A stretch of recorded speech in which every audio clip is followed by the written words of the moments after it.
Probably a month ago you saw this video where I was trying to get tree roots out of the front yard. This is all in preparation for a new concrete pad in the backyard. You can see in the background how it looks terrible. Now we're taking down a 50-ish foot oak tree. I'm going to do as much as I can by myself and document it in this video. Now, while it didn't look like anything was wrong with this tree, after we got it cut down, we actually did see some pieces of rot in some of the limbs and a portion of the trunk. So it's a good thing we brought it down now. All that to say, I don't enjoy removing mature trees like this. It just had to be done for the concrete patio we want to put in. And then also it turned out to be a good thing we did it because the tree wasn't in great condition.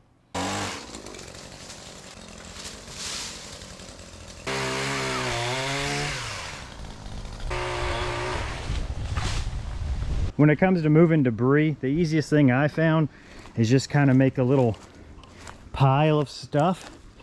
Put some of the bigger branches underneath that spread out, and then you can put everything on top of them.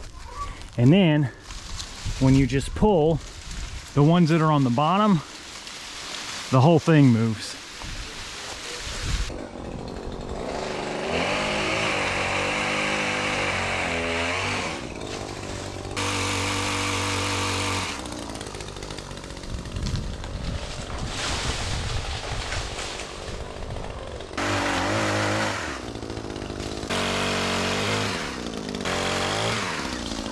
Few other things to be aware of when you're doing this kind of work is how much space tree stuff takes up.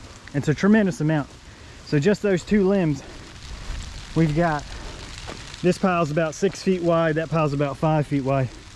But the other thing is, you got to be careful where you leave your scabbard for your chainsaw, because I went back there, realized I drug it off. So now the next stage is 12-foot Hasegawa ladder plus the pole saw to get the next couple of levels of branches.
Here's our pole saw, and I'm sure that at some point I'm going to have to call somebody for help for this 50-foot tree, but we're trying everything I can to avoid that. So spent $100 and got a 4-foot extension that basically just bolts onto the end of this and gives me an extra 4 feet of reach, which should let me get the next level of branches that we'll go take a look at. I did not even think about the fact that I might not be able to get this out of the porch with this extension on.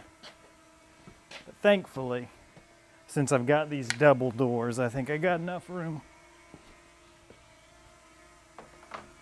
But yeah, too much longer and I would have been stuck. So all those branches at the lowest level are what I'm hoping I can get now.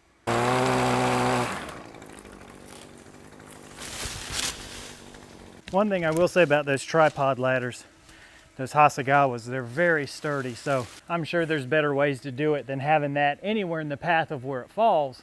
Aside from me being a little bit nervous, I don't think there was a ton of danger because of the path this thing was going to take and, you know, just some brush hitting that back leg. If it were a super heavy branch, it might be bad, but this stuff is just, you know, leaves, so it's going to be a nice soft hit against that.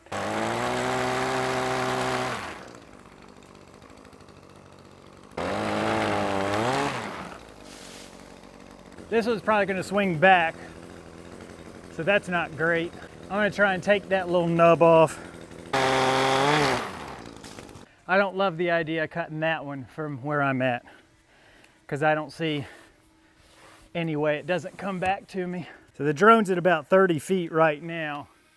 If I take it straight up, you can see we got a little bit left of this tree. So this is at 56 feet right now. All right, so I think what I'm gonna do, I'm gonna put my ladder as far over here as I can, and then have my pole saw coming out straight this way. And I'm hoping that'll make that entire branch hinge down. I'm hoping it'll make that branch hinge down this way, and then my ladder will be over there. That's what I'm hoping, at least.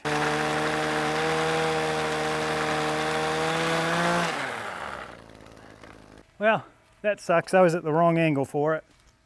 I don't want to get on the other side of it, but I think I have to now. Oh man, I accidentally shut it off. That's okay, I think I need to be a couple feet closer anyways.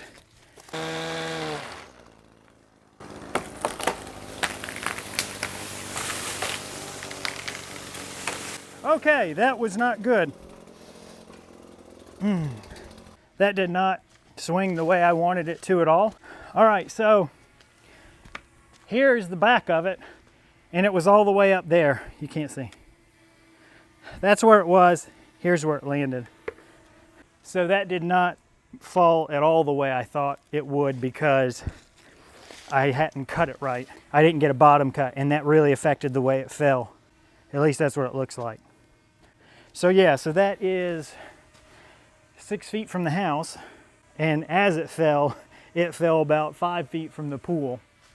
So I think I'm probably done at this point. I think that's the most I'm gonna let my amateur self do.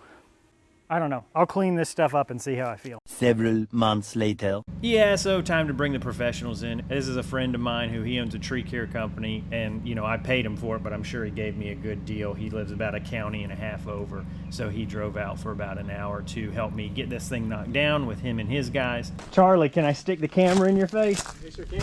All right, who do we got climbing the lift for us today? Charlie. Good deal. Is this your first time in this little guy? Been up in it a few times now. But other machines, this is like other machines, second nature for you. Yes, we'll have the tree down in 15 minutes, right? Maybe a couple more. Maybe a couple more. I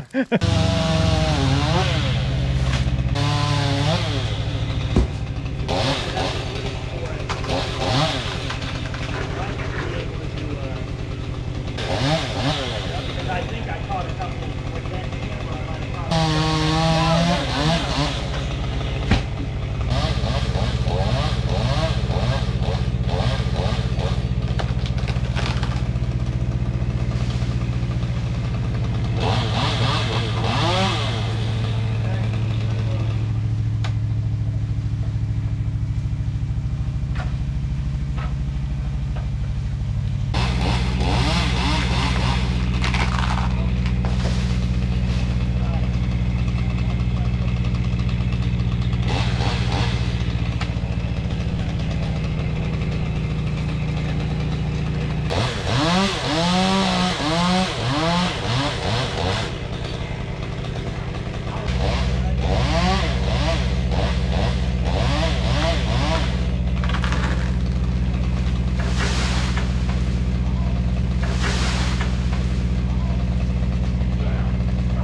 My city has debris pickup if you leave stuff at the street, so here you see me hauling it all out to the street. Unfortunately, I didn't know tree guys were supposed to take their own stuff away, and since my friend was kind of doing me a favor, I didn't want him to haul it away. I just told him to drop the tree. I'd save the big stuff for firewood, and the smaller stuff I'd put out at the street for the city to pick up.